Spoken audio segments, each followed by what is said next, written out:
Nandito tayo sa kabaan ng ilog ng San Rafael. Tutukuyin natin kung saan ba talaga nagbumula ang tinatawag nating water pollution. So tara, punta tayo doon para malaman natin ang mga kasagutan.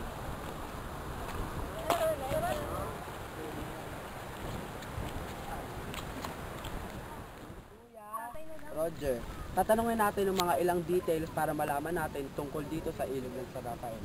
So kuya, may nahuli pa bang isda dito sa ilog ng San Rafael? Marami. Marami pa. Maraming Katulad na ano po? tilapia, karpa, kito, dalag, biya. Lagi po ba kayong maraming nahuhuli? Minsan-minsan, pag sinuswerte, marami. Bakit sa tingin niyo po, konti lang minsan yung nahuhuli niyo?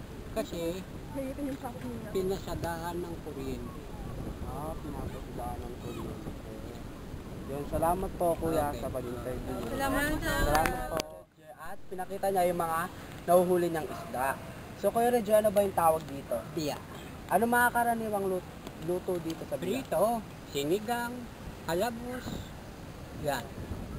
Ganito lang po ba kalaki yung mga biya? O yung ano niyan, ang tawag niyan, biyang pasig. Yun na.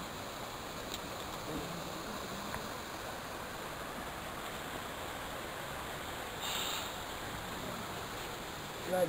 Kung makikita po natin na itong napakaduming kanal na to, ang nakapagtataka lang is nakadugtong siya doon sa ilog.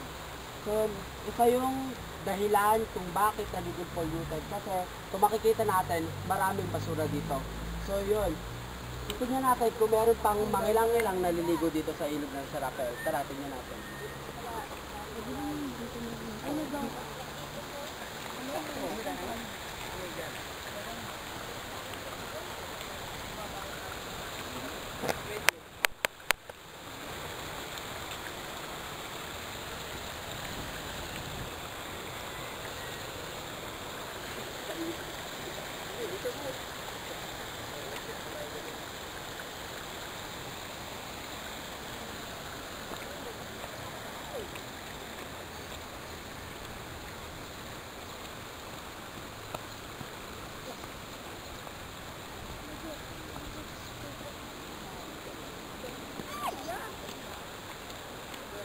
Wala akong magagawa. Ay, mahal.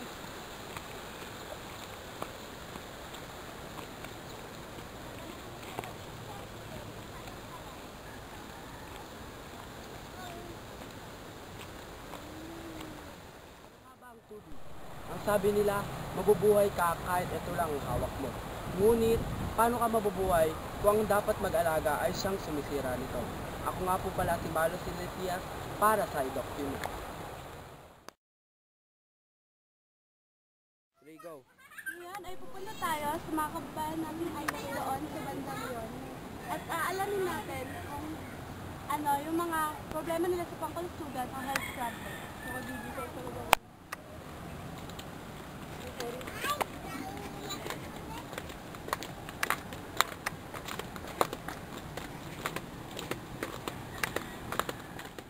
Nandito po tayo ngayon sa mga kababayan natin sa mga Montalbanesa. Natatangan lang tayo tungkol sa mga ilang mga health problems na nararanasan nila dito. So ate, ano ba yung mga nararanasan yung sakit ng bata dito, karaniwan dito sa lugar niyo? Sakit sa dengue. So bukod pa doon, di po ba kayo naawa sa mga bata na dahil nagkakasakit sila? Naaawa naman po. Binibilan naman po ng gamot at dinadala ko sa...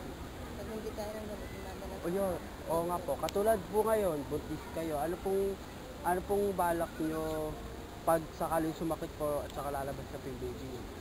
Hindi po ba kayo mahihirapan kasi tatawid pa po ng ilog? O mayroon na po kayo dito may doktora dito? Nanay ko. Nanay niyo po nagpapaanak. So yun, maraming salamat po sa interview nyo. Salamat po sa Salamat. natin sa banda rito. May balon na siyang pinagkukunan ng mga tubig ng mga kababayan natin ay sa lugar na yun. So mapapansin natin na hindi masyadong malinis at may mga lumot sa paligid nito.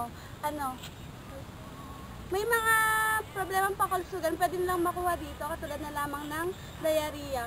Pero dito pa rin sila kumukuha kahit na alam nilang delikado dahil wala namang iba mapagkukunan na malinis na tubig dito. Kung mapapansin nyo, sa lugar na to ay medyo malinis pa ang tubig sa ilog.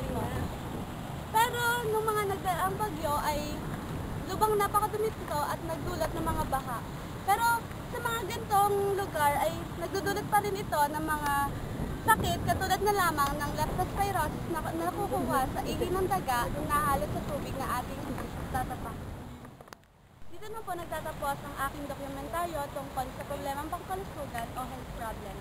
Ako po si Jessica Torres na nagsasabing ang kapaligiran ay dapat nating ingatan upang ang magandang kalusugan ay ating makamtan. Muli, ito ay para sa iDocumo.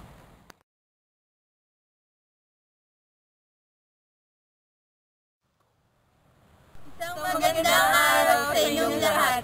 Ako si Jonathan. Ako si Faiza. At ako si Trina. At ako naman si Hana. At aming tatalakayin ang isa sa mga problema ng ating komunidad. At ito ang proper waste disposal.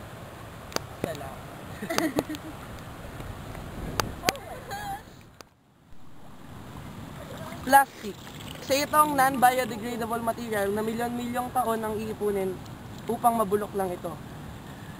Na ito ay pwedeng maging sanhi ng flash floods at ang tinatawag nating water pollution sa ating mga komunidad. Kung titingnan po natin dito, ito po ay dating kanal. Pero ngayon, ito na po ay hindi nakakadali ng maayos dahil sa mga basura. At kung dati, kapag bumabaha, ang level ng tubig ay umaakyat hanggang dito. Kaya yung mga basura, nakukuha ng tubig at naidadaloy sa ilog. Ano nga ba ang proper waste disposal? Ito yung paraan kung saan itinatapon ang nilang lugar o kung saan dapat talaga ilagay ang mga basura. Katulad ng basurang ito na makakatulong magbawas ng mga basura na nagdadagdag pa sa komunidad na to. Muli, ako nga po pala si Jonathan. Ako naman si Hana. Ako si Trina. At ako si Faiza. Para sa iDocumo.